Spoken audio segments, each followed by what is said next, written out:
Good evening, good evening, good evening, everyone. Good evening.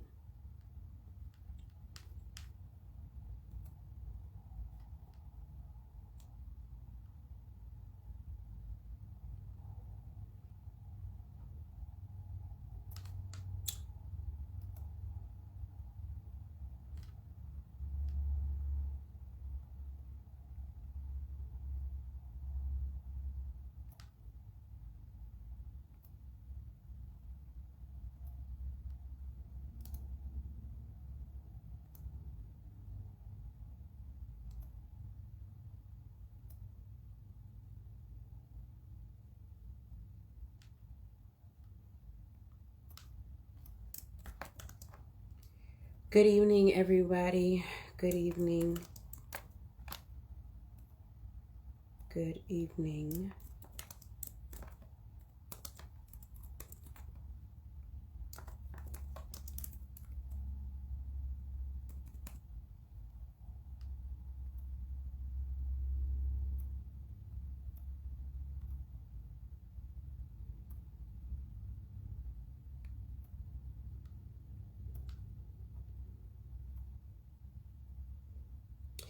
Good evening. If you're just joining me, please go ahead and like the page, share this broadcast, invite a few people over so that we can have some fun together.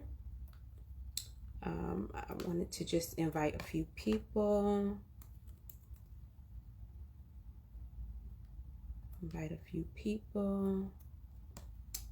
If you're joining me, come on in. Hi, Joe.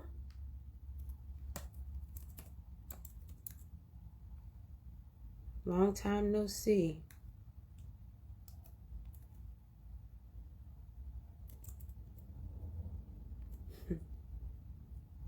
How are you? If you are coming in, I am going to get started. I'm just inviting a few people who just told me to not forget about inviting them into tonight. Inviting a few people.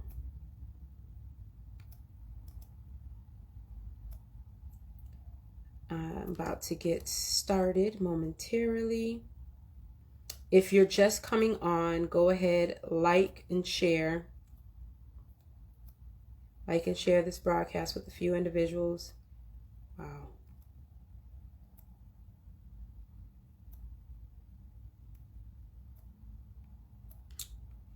And we're going to get started. It is 10:05. Let's get started. Okay, so if this is your first time on, if this is your first time with me, my name is Stefanie White, and I am the lead creator of Rave Creative Impressions. Tonight we have a pretty interesting topic. This is for those individuals who are creative. If you're creative in nature, this is something for you. If you're not, you still can get some good nuggets from this. And if you know someone who's a creative, then this would be something that you would want to share with them.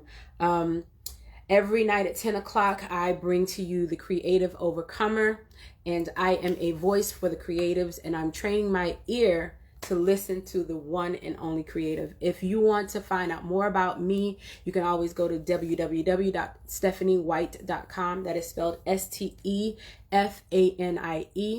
white.com.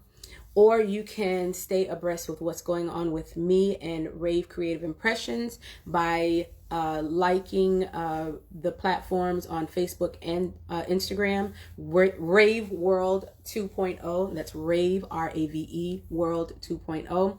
Again, if you're just coming in, like, share, and invite. I am here every single night for the month of November. at 10 p.m., giving you 30 minutes for 30 days. There are different topics every single night. And so if you're in here, I want you to go ahead and give me hearts, give me thumbs up. You can comment, all of those things to engage with me. I do not want to just talk to myself. So if you have a question, please ask the question so that I can be as honest with you as possible. First things first, today is November 11th. It is Veterans Day. If you are a veteran, happy Veterans Day. Thank you so much for your service to our country. And I want to go ahead and jump right in on today's topic. If you have not seen the last 10 days that I've started this, I want you to go ahead and go to YouTube. All of the videos are on YouTube under Rave World 2.0, Rave World 2.0, and you can catch up with all of the stuff that I've already said. If this is your first time, you will probably hear something new. If you have been with me from the beginning, you're going to hear something that you've already heard before, but I want you to still stay tuned so that you can hear the message. I want to give a shout out to 3 individuals who I believe, and I know personally, I have seen what they have done in this particular area that I'm talking about today. And today is about mental illness. So the whole month of November, I'm giving you the creative overcomer. So how I overcame every single topic that I've already talked about, and even today, mental illness. I'll tell you exactly what that was. I want to shout out 3 individuals. Susan Frazier. She has a website. She is a mental health coach. Susan Frazier is SUSAN. Frazier is FRAZIER.org. She has a website. Go look her up. She is a great, phenomenal mental health professional that I would give a shout out to any day. She's phenomenal. Octavia Gallen, who just started her own consulting firm in Wyoming. She has G-Force Consulting. Again, that's Octavia Gallen. It's OCTAVIA. Gallen is GALLON. You can look these individuals up on Facebook. They have all of their pages, and you can see exactly what it is that they offer. And then right here in Miami, we have Drive-By Therapy with Dr. Tasha. You can go to Dr. Tasha's website, Drive-By Therapy. It's very simple, drivebytherapy.org. Those 3 I wanted to shout out because a lot of the information that I have gotten and gathered over the course of just being able to contact directly. If I had a situation, I would call Octavia. If I had something that I need to say with Susan, I would talk to Susan. Dr. Tasha has been on many panels alongside with me, so I know what she's capable of. So I want to at least give you some outlets. If you don't have a therapist, I want you to look for a therapist if any of this pertains to you today. All right, so we're talking about mental illness. And I know a lot of times when we talk about mental illness, we don't really want to talk about it. We want to feel guilty and shamed about it. But I'm going to tell you exactly the areas where I had to overcome mental illness. You're telling me to pin those names? I'll do that later. I'll share them with everybody. So mental illness, there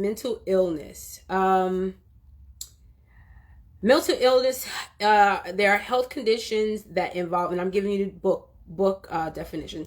Mental illness are health conditions involving changes in emotions, thinking, or behavior, or a combination of all 3 of them. Mental illnesses are associated with distress and problems functioning in social, work, or family activities. Thank you so much, Natasha. Those individuals, I want you to make sure that you contact if you have any of these situations when it comes to mental illness. So I'm going to tell you where I am personally, I have had to deal with the struggles because I always wondered, why am I so different? Why am I so unique? Why is it so difficult for individuals to really love who I am and understand who I am. And I know why now, but it wasn't until I had to identify it. So these are the areas, and I'll tell you my areas. Phobias. I had a fear of things. I'll tell you what those things are. Mood disorders and depression. Things would trigger my depression, and I know exactly what those are now. Personality disorders, PTSD, which if you have not heard the story already, the PTSD came from sexual abuse at a young age. So I dealt with post-traumatic stress disorder, and then anxiety. Now, having all of those together, I can understand why my friendships were a little, funny, because to actually deal with a lot of those different things, you actually have to be a different type of individual. So I give kudos to my friends and my family. I love you all.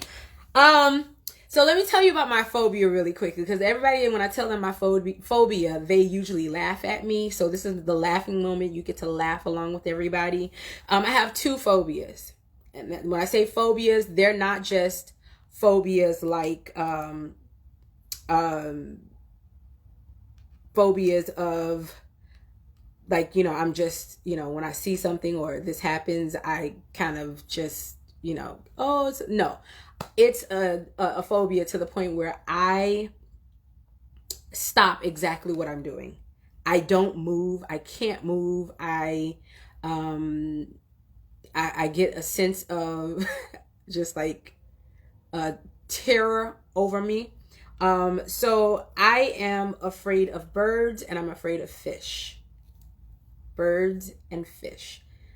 Not lizards, not alligators, not the dark. Birds and fish. I'm going to tell you really quickly about the birds, because it took some time for me to understand what that went along with, and I'm going to get to how this is developing with my creativity as well. So birds, one day I was walking downtown, talking and eating. This was on lunch break, eating a sausage sandwich, just normal stuff. And I think breadcrumbs started to fall after I hey Octavia, there were droppings that were falling from the breadcrumbs as I was eating the sausage sandwich, and I just kept walking. Nothing different, nothing normal, just walking. And then I started to notice that the birds were following me. And my friend who I was walking with at the time, we were just in depth in the conversation, and still the things, birds kept following me, and to the point where they literally were all over me. I had the sausage sandwich in my hand, and instead of me dropping the sandwich, I started to fling it around in the air, trying to get them off of me. And as I'm flinging around in the air and trying to get them off of me, the birds started to basically attack me for my sandwich. And my friend was over there laughing her butt off, saying, drop the sandwich. And I said, no, they cannot have my sandwich. And they eventually got the sandwich, and then they left me alone. All right, that was one incident. Fish thing, I don't even worry about why I'm afraid of fish. Just know that if I get in the ocean, it's a miracle, because I will probably only get my feet in. I would not go out deep in the ocean. But these different types of phobia, I had to really understand where it came from. And I understood now, because of the PTSD that I never dealt with, when people used to take my body. I didn't realize it was associated with it, and until a therapist actually, you have a fear of someone taking from you, and when they take from you, it causes you to think back about what happened when you were younger. And it's man, really? I didn't think it was that deep. It was just the bird and the sausage sandwich. That's what I thought.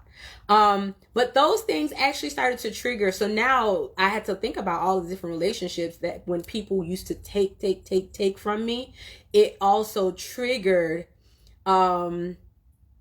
the sexual abuse of when they used to take from me, to the point where I would just give them what they wanted, because at that point I had no more fight in me.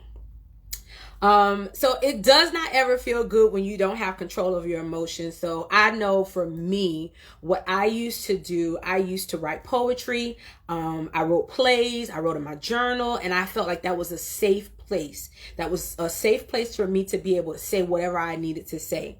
I was afraid to speak then, but, and again, I said this already in another part of another day, but after the one time that I reported the incident of the sexual abuse, it was recommended that I join the support group, and, I went to the support group, but it was an optional thing. I never dealt with the PTSD of being sexually molested. And then when it happened again, it was like this was the day about me talking about silence. My voice was taken. It was something that I did not know how to deal with. So, I believe that because I didn't deal with that one issue, it has now spiraled, or it had spiraled into other areas of my life. So even when it comes to my creativity, now I understand why it's so important for when I do something, or when I write something, I share something, that it's not taken. Because when someone takes from me, I now associate it with what has always been done to me.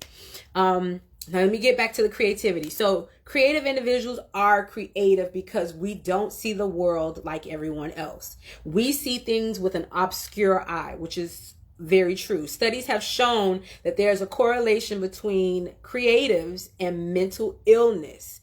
If you think about an artist and a painter, they can paint whatever they want. They can put whatever it is they want.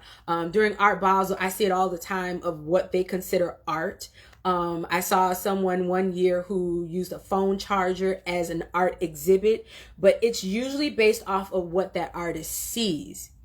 And then if they can sell that value of that visual concept. So the first person that I thought about was Vincent van Gogh. If you don't know the story of Vincent van Gogh, if you are creative, it's an interesting story, but he was a famous painter in the 1800s, and he got into an argument with another artist that he was working with. And the argument had gotten so heated that he cut his own ear off. He cut his own ear off. And when they later thought about it, they later asked him what was really happening. It was revealed that he was hallucinating and suffered attacks when he lost consciousness. So he didn't even remember the argument or the fact that he cut his ear off. That's a mental illness. Those are things that are correlated. So that's why they started to correlate being creative and having a mental illness. When a musician creates a sound, it makes people feel a certain way. You could use the same music, whatever, different lyrics. I often think about Beyonce and Frankie Beverly and Maze, Before I Let Go.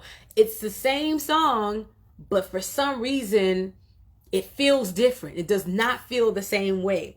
And that's what us as creatives, that's what we bring to the table. We bring those things to the table. We all of the suffering, all of the pain. I always tell authors, your best testimony, your best story, your best experience, your struggle, all of those things make bestseller novels.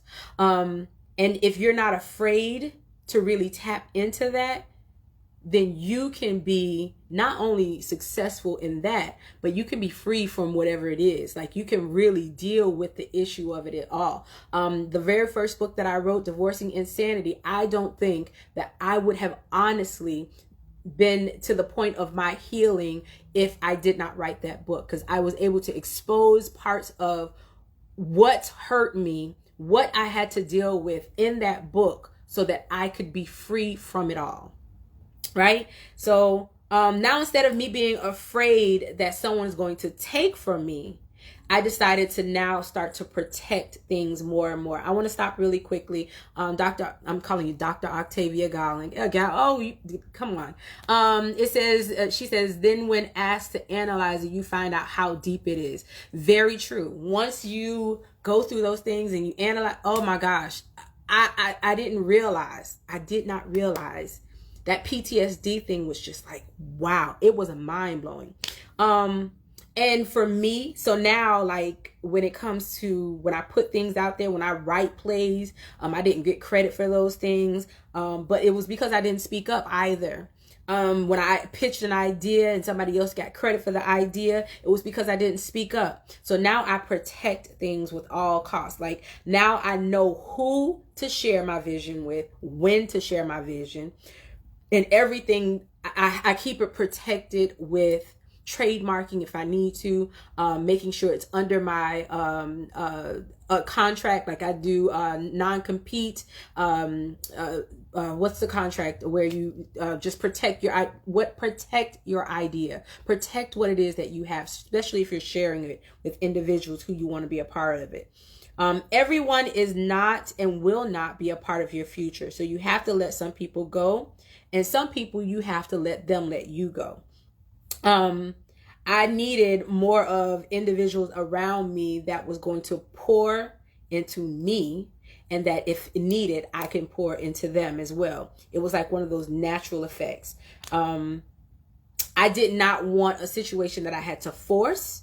Like, if you're going to be in a person's life, it should not be forced. It should not be something that you have to make happen. It will be a natural thing. That's one of the areas where I would get anxiety. My anxiety was like, oh my gosh, they don't like me. What did I do? What did I do to mess up this friendship? Like, what did I say? Did I say something wrong? Like, my anxiety levels would go to that point. But I could not I couldn't allow that to affect me any longer, because it was affecting how I was being creative, like how I was putting things out in the atmosphere. It was affecting.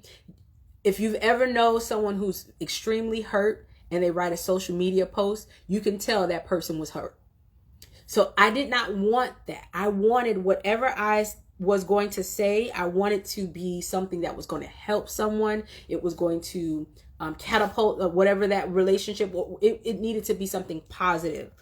Mental illness, and I had to say this to myself, mental illness, you will not delay my assignment.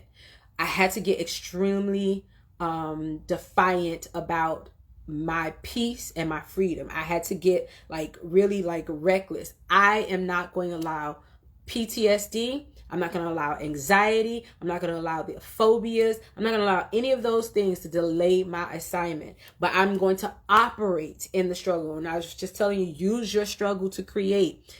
Use that pain. Use that hurt. Use everything that you've had to go through to produce.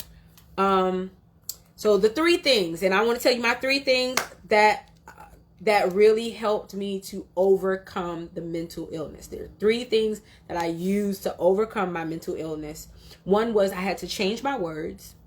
I had to change my circle, and I had to change my silence. Change my words, change my circle, and change my silence. Maybe I needed to change my cycle as well. Because everything that I was doing, kept doing that repeatedly. It was something that, I didn't even mean to throw that in there, but that was in there for you for good measure. Change my words, change my circle, and change my silence. Changing my words. If this is something that you need to say it with me. I am not a victim. I am not depressed. I do not have anxiety. I do not have PTSD. I am not branded by my mistakes. I am not anxious for anything. And I practice patience and humility. I will not allow mental illness to delay the promise on the inside of me. I am not alone. I have favor over my life. This moment, things may not appear what I want it to be, but there is hope for tomorrow. And I'm going to go ahead and say this. I am not afraid of birds, nor am I afraid of fish. I'm just not fond of them, and I don't like how they make me feel. Does that work? No. I'm praying about it. Y'all pray about it too, that I get over this thing with birds and fish. But that was my thing. I needed to change what I was saying, because I felt like I was acting like I was a victim because I kept saying I was a victim. No longer do I say I am a victim of sexual abuse. I just say it was something that I had to go through, or something that I went through, I experienced. I never claim it. I never claim it as being mine. It was a period of my life that was gone through. Changing my circle. Everyone who is in my favorites on my phone, I can call right now. I don't care if it is 10:30. I can call them right now and ask them to pray with me. If you don't have a circle like that, you need to find your circle like that. Not one person, if I needed them for whatever, I don't care what it is. I'm hungry. I need some place to sleep. I need to use your car. I need to borrow some money. And some of them probably lend me money and they don't even ask for it back. Some of them actually don't tell me to give it back to them. Some of them, and I'm not going to, it's not me boasting, and it's not because I need them, but it's good to know that if anything was to ever happen and I just could not find my way, that I knew that I had those individuals. Those individuals are there for me. And I am there for them in the same manner. I looked today, and I looked on Facebook, and I saw that I had 4,489 Facebook friends. Let me say that again. 4,489 Facebook friends. And I thought about it. I was like, why? Why do I have this many individuals on my Facebook? I don't talk to half of them. Half of them never say anything. They don't engage with me. It's like we're just looking at the pictures that they post. And God gave me the okay, that it was okay to delete some of these individuals. Though some of them who were holding the place of my future clients, holding the place of my future circle, like they're holding a place for someone who is extremely valuable. And I had to go through that list, and I'm probably not finished. And I've been holding on to individuals in my life to feel like they're going to eventually come around and be the person that I need them to be, or that I desire for them to be, but that I've been to them, but I didn't see that in return. And for me, it just kept being a thing of like, why are you looking for people to change? Like, why are you looking for people to do something different? So I started deleting some people. I deleted a few. I deleted some that I knew that it was time, our season was over, and it wasn't so much of me never saying that I'll ever be a friend to them again, but it's just at that moment I needed to just release it, because there was so much toxic anxiety that was attached to these individuals. I let them go, and I'm sure they let me go. No love lost, but my mental state is more important. If they need me, I'm there. If God says it's okay. If God wants to mend whatever that is between us, then he'll mend it. And I will not do anything to hurt it any further, but this is the season for me. And I had to stop trying to let them see me that I have prospered and I've changed. Like, there's no reason for that. All right, so that was changing my circle. The last one was changing my silence. If it bothered me, now I know how to say it. I know how to say it in a manner that it doesn't hurt, it doesn't cut, but there is a way for me to say things. If it bothers me, there's a way for me to say it. And then that way it releases the anxiety off of me that I would have normally felt when I kept those things in. So now I changed my silence. I changed it to now I say it, and I say it with love, and I say it in the right timing. Those are the things that I had to work on. So as I've done in the past, I've done every other day, I give you some type of scripture. I give you something to glean from,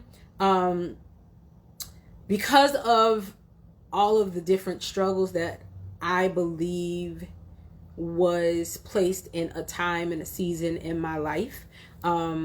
I did not feel that I was truly loved and adorned by God. I felt like this was a punishment. Like, why am I getting punished?